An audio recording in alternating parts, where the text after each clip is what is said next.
Alright, so I wanted to make another video showing some updates that I've made to this setup. And in my last video I talked about the settings on the custom firmware to get the torque sensing to feel really good. So if you want to check that out, look at my videos. But this one I wanted to talk about some upgrades that I've made and kind of my experience with this kit. So yeah, this is the TSDZ2B it's rated for 500 watts, but I have mine set to go up to 650. And I have a 52 volt, 20 amp hour battery here. And I have the display, the 860C. And so what I've done here, I like to 3D print stuff. I have a 3D printer, and it is really useful for making custom parts. So what I've made here is there's a cover, a rain cover, because underneath here is the display.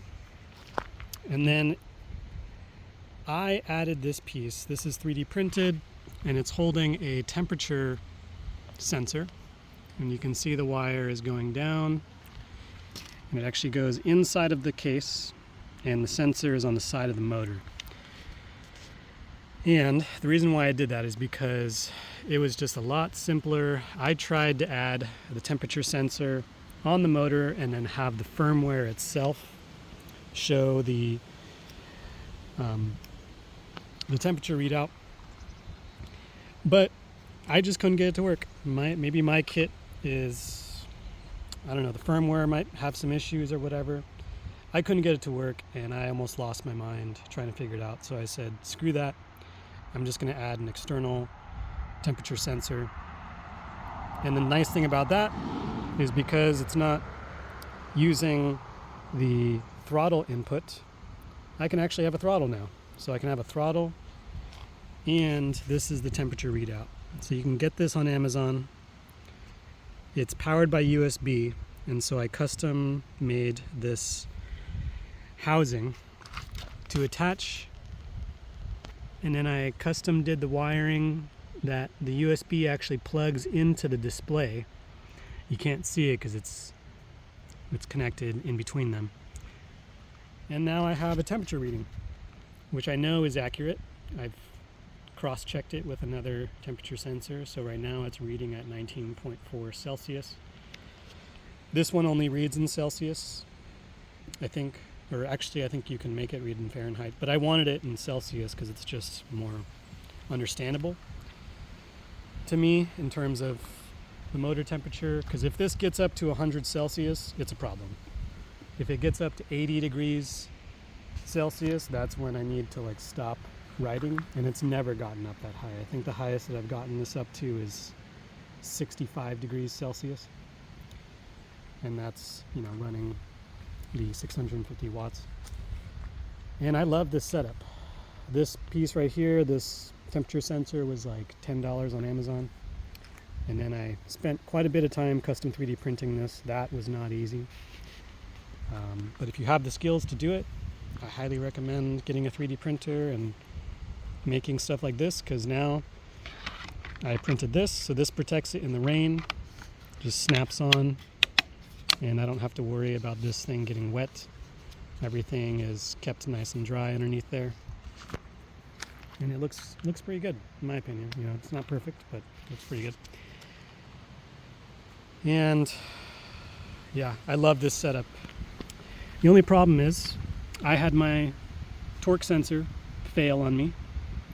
Quite a bit of the users that have had these kits have those torque sensors go out. Mine only went out after 100 miles, and I was pissed.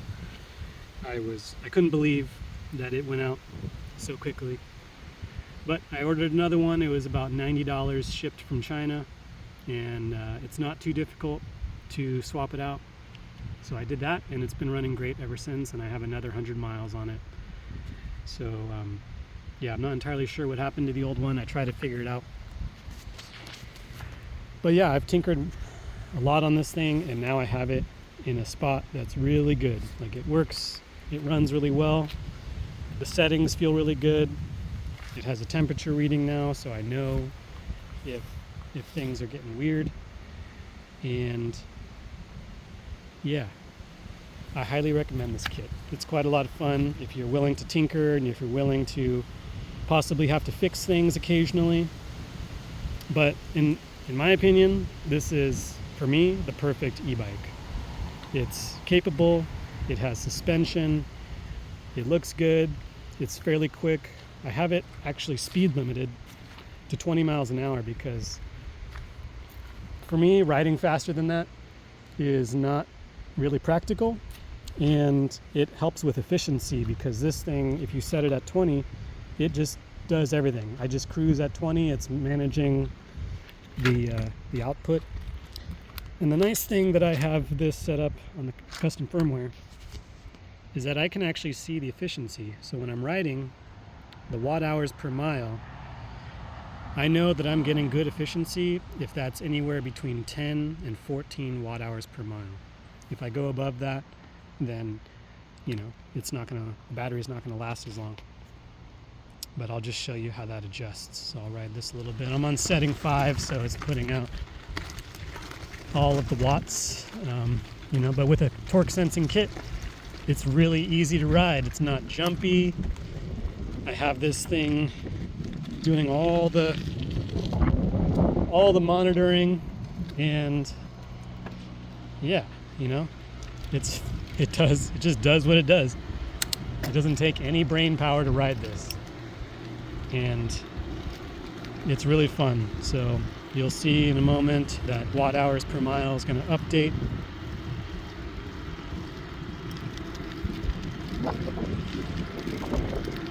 Let's see, any moment here. Maybe, I don't know, this thing. There it goes, 2.36 watt hours per mile. That's because mostly I'm just coasting right now. Well, I'm gonna flip a U-turn and go back the other way and use more energy, so you'll see that change. So right now it's drawing 380 watts, 13 miles an hour, 15.29 watt hours per mile. So that's not bad. But yeah, it's really nice because you can monitor this thing, and I could ride this 100 miles and try and keep that efficiency. Right now it's at 23.23. That's because I was riding up a hill a little bit. But you know, this is just a really fun kit. It's really, really fun. And like I said, if you'd like to tinker and you like to mess around with stuff, I highly recommend it. And if you have a 3D printer, you can do some pretty fun, amazing custom parts and make your build custom to you. So that's it for this video today. Ask me any questions if you want in the comments. All right, take care, everybody.